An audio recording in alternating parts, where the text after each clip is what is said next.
রাকসু নির্বাচন ঘিরে জুলাইয়ের আকাঙ্ক্ষা বাস্তবায়ন, বিশ্ববিদ্যালয়ের অনাবাসিক শিক্ষার্থীদের অধিকার সংরক্ষণ সহ ২৪ দফা ইশতেহার ঘোষণা করেছে শিবির সমর্থিত প্যানেল সম্মিলিত শিক্ষার্থী জোট।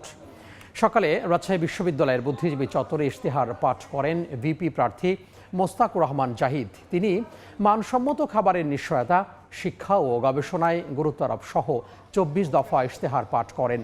অন্যদিকে পরিবহন মার্কেটে প্রচারে ব্যস্ত দেখা গেছে ছাত্রদল সমর্থিত জিএস প্রার্থী নাফিউল ইসলাম জীবনকে। লিফলেট বিতরণের পাশাপাশি শিক্ষার্থীদের নানা প্রতিশ্রুতি দেন তিনি। অন্যান্য প্যানেলের বিভিন্ন পদে নির্বাচন করা প্রার্থীরাও প্রচার চালিয়েছেন ক্যাম্পাসে।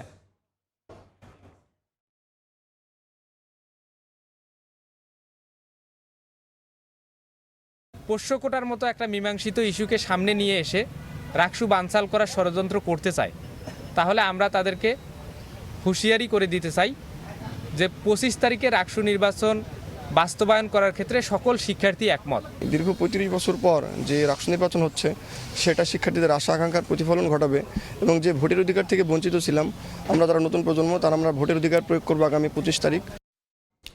এই মুহূর্তে রাজশাহী বিশ্ববিদ্যালয়ে আছেন রিপোর্টার সাইফুর রহমান রকি। আমরা সরাসরি যুক্ত হব তার সঙ্গে।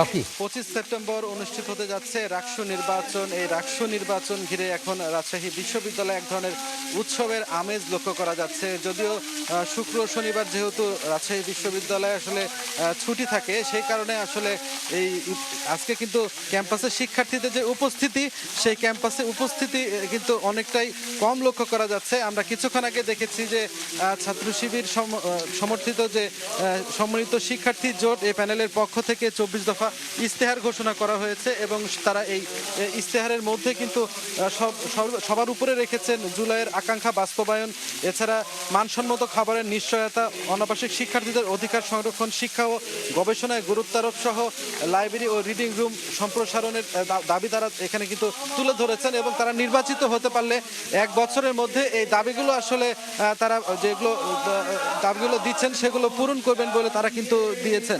আপনারা দেখছেন এখানে কিন্তু প্রচণ্ড বৃষ্টি হচ্ছে রাজশাহী বিশ্ববিদ্যালয়ে। এই বৃষ্টির মধ্যেই কিন্তু শিবির সমর্থিত প্যানেলের ভিপি প্রার্থী মোস্তাকুর রহমান জাহিদ, তিনি তার যারা সংগঠনের যারা নেতাকর্মীরা আছেন এবং প্যানেলের যারা আছেন তাদেরকে সাথে নিয়ে কিন্তু এখানে অপেক্ষা করছেন এবং এই বৃষ্টি ছাড়লে তিনি আবারও প্রচারণায় কিন্তু নামবেন, এমনটা আসলে জানিয়েছেন।